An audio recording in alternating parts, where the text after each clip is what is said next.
Robots with weapons, something everybody can be excited about. That's what we're going to talk about on this episode of More to the Story, right after this. www.freegrace.in. That's right, folks, robots with weapons. Welcome to More to the Story with Lucas Kitchen, a show where we explore what's going on in the world from a Christian perspective.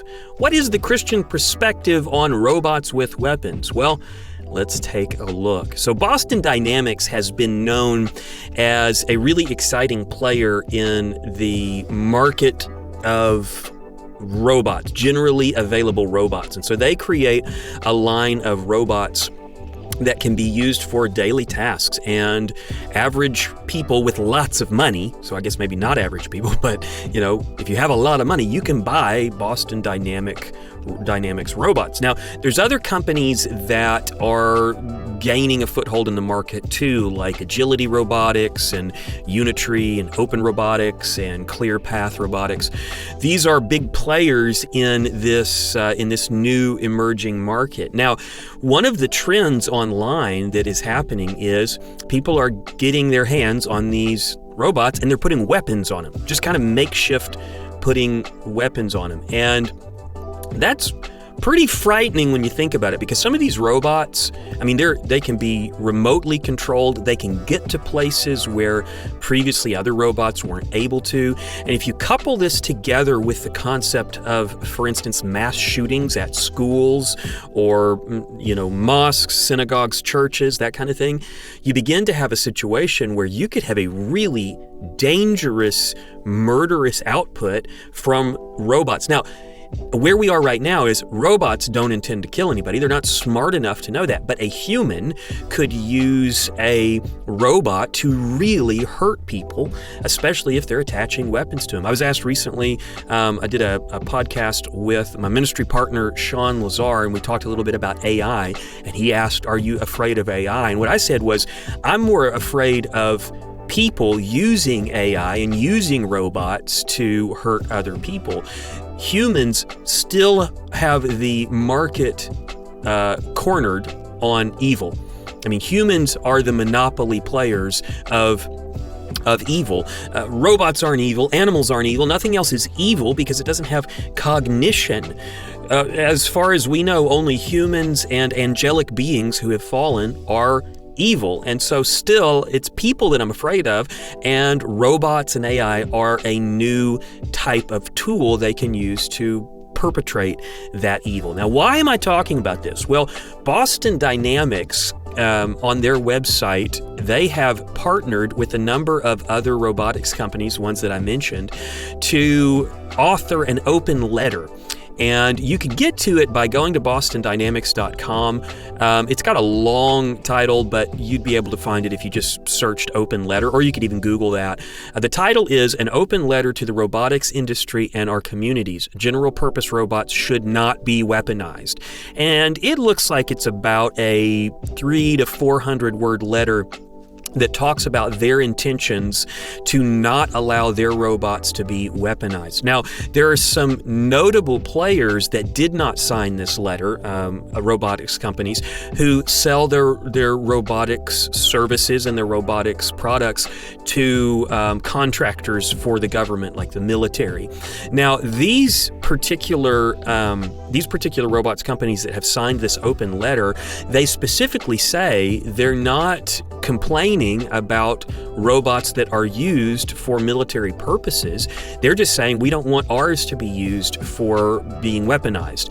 And I think it's a good move, but I have to say I don't think it's going to do really any good, because when you sell a product, you can't really insist that it not be used in a certain way. Now, in their open letter, they do mention that they're going to try to come up with ways to mitigate the customer's ability to attach weapons to robots, but you can't stop people from doing stuff like that.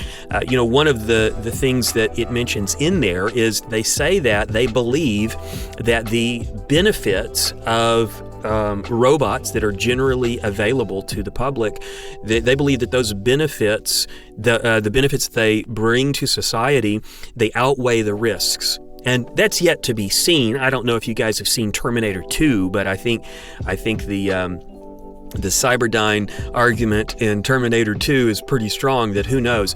Now, sometimes it's hard to think. I was talking this morning with some of the others in our ministry and was saying, I need a verse from the Bible that talks about weapons on robots. And they were really confident that there is no verse in the Bible that talks about weaponized AI or weaponized robots. But I don't know. I think maybe I did find one. I'm not completely sure, but I think there's a possibility that this verse in Revelation 13 might just be talking about something like this. Now, I want to read a little bit more of the context for you so you kind of get a sense of what is going on. These verses are set in the future tribulation period. I believe that this will be after the church, believers are raptured, and this is talking about the situation that will be on the ground, on the earth during the tribulation period. So note what it says in Revelation 13, starting in verse 11. Then I saw another beast coming up out of the earth, and he had 2 horns like a lamb and spoke like a dragon. And he exercises all the authority of the first beast in his presence and causes the earth and those who dwell in it to worship the first beast. Now, the beast is the world ruler, the evil world ruler that will be in power during the tribulation. In verse 13, he says, he performs great signs so that he even makes fire come down from heaven on the earth in the sight of men. Verse 14, and he deceives those who dwell on the earth by those signs which he has granted to do in the sight of the beast, telling those who dwell on the earth to make an image. Here's the part that I was bringing up. To make an image to the beast who was wounded by the sword and lived. So the image of the beast. So this is something that's not the beast, but it's a similitude. It's a copy in some way. Could it be an AI? I don't know. I've theorized about that it could be some type of artificial intelligence or something. The reason why I say that is really what happens in verse 15, which I've got up on the screen here. He was granted power to give breath to the image of the beast, that the image of the beast should both speak and cause as many as would not worship the image of the beast to be killed. So there we have something called the image of the beast, which isn't the beast. It's some type of replicatable copy, I guess, of the beast that can speak and can kill. Is it possible that could be some kind of AI robotics system in the future in the tribulation? Some have theorized that it is. Do we know that? Absolutely not. We don't know if that's what that is. I have theorized that could be what that is. In fact, I wrote a book that had that in there, and then I didn't publish it because it just became a big mess and never did get published. But I've theorized about that could be how that gets actualized. We don't know if that's the case. Let me finish up this passage. He causes all, both small and great, rich and poor, free and slave, to receive a mark on their right hand or on their foreheads, and that no one may buy or sell except one who has the mark of the name of the beast, of the number of his name. Here is wisdom.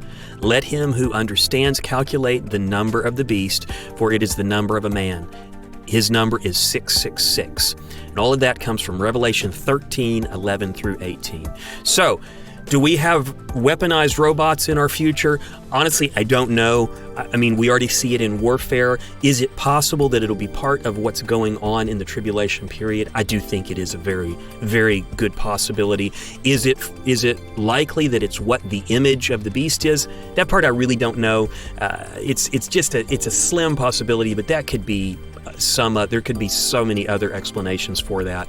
But to me, that is an interesting one. So, let's wrap with this. It's valuable for us to be thinking about what's to come, thinking that the time could be short. We don't know when Christ will return, but it could be at any moment. Let's keep that on our minds today, and let's pray for the world and the situation that we're in, remembering that Christ's return is imminent.